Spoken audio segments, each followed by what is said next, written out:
Okay. I was going to start off the icebreaker and say, hey, what's a geode, and try to be a smart butt, but I think it's appropriate now that you could just explain what a geode is for people listening at home.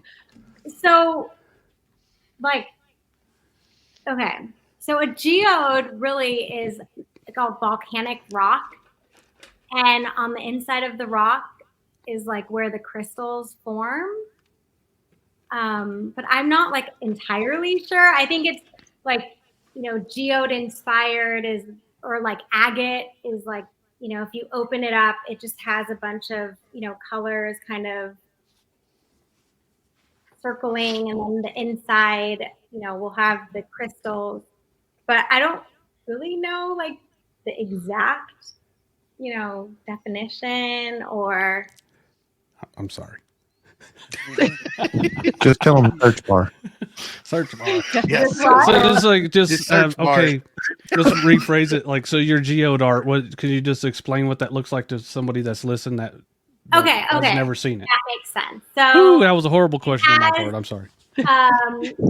Have some people will use real crystals, or they'll make you can get a mold and you can make resin crystals. So you can try to make like a smoky quartz crystal with different mica powders, and then so you want to add either the real crystals or the ones that you make with resin, and you normally have some really pretty glitter lines and then different colors, and so you just try to create really cool kind of.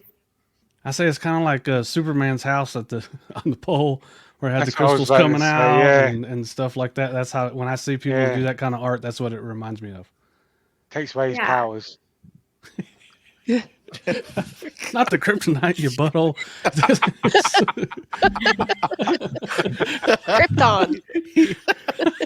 And some people love it, some people may not. I mean, it's just a different type of art. Yeah. Okay. Jake's fired. Moving on. I'm sorry, Rosie.